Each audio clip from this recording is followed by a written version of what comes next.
Hello बच्चों, let's read the question.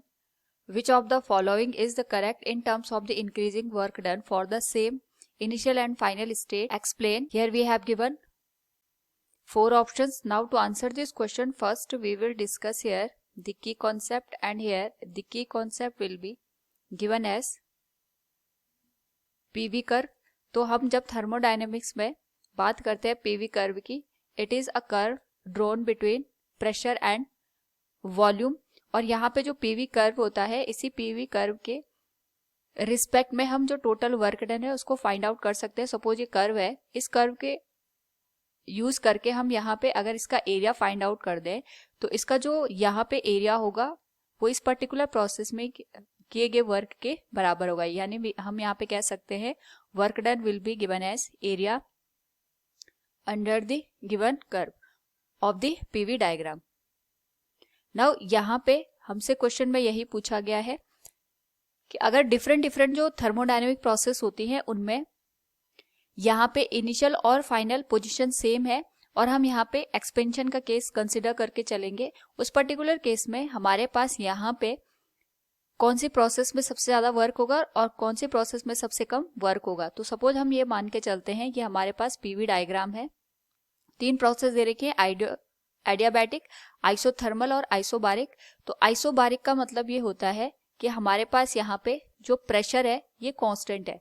अगर हम यहाँ पे प्रेशर कांस्टेंट की बात करते हैं, उस पर्टिकुलर केस में केवल वॉल्यूम में चेंज आता है. यानी जो ग्राफ बनेगा पीवी ग्राफ वो कुछ इस तरीके से हमें देखने को मिलेगा. इसी तरीके से अगर हम बात करें यहाँ पे आइसोथर्मल प्रोसेस की, तो जो आइसोथर्मल प्रोसेस होती है उसमें जो टेम्परेचर होता है ये हमारे पास यहाँ पे कांस्टेंट होता है. और अगर यहाँ पे टेम्परेचर कांस्टेंट है तो जो हमारे पास यहाँ पे प्रेशर और वॉल्यूम होगा इसके बीच का जो रिलेशन होता है that is given as PV equals constant. और इसको हम इस तरीके से भी रिप्रेजेंट कर सकते हैं, P will be inversely proportional to volume. Third, अगर हम बात करें यहाँ पे एडियाबैटिक प्रोसेस की, तो जो एडियाबैटिक प्रोसेस होती है उसमें हमारे पास जो हीट एक्सचेंज होता है वो 0 होता है, यानी PV raise to power gamma ये कांस्टेंट निकलेगा. तो अगर हम यहाँ पे बात करें, ये हमारे पास आ गया आइसोबारिक. इसी तरीके से यहाँ पे ये जो हमारे पास प्रोसेस होगी ये आइसोथर्मल को रिप्रेजेंट करेगी क्योंकि इनवर्स प्रोपोर्शन का ग्राफ है. और क्योंकि गामा की वजह से हमारे पास पी और वी का जो रिलेशन है ये और इनवर्स हमें देखने को मिलता है, यानी this will be the graph of the adiabatic process.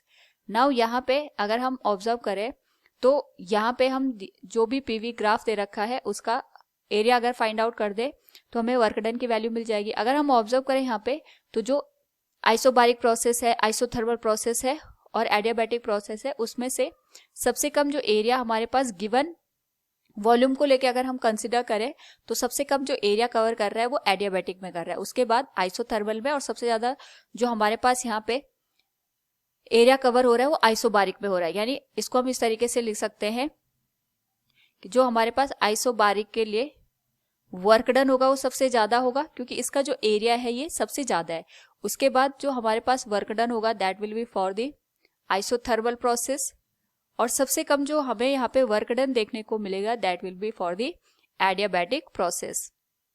यहाँ पे हमने एक्सपेंशन के लिए ये तीनों केस कंसिडर किया. So from the given question we can say here which of the following is the correct terms of increasing work done for the same initial and final state? That will be given as isobaric, isothermal and adiabatic. Option A will be the right answer. Hope all you understood it. Thank you and best of luck.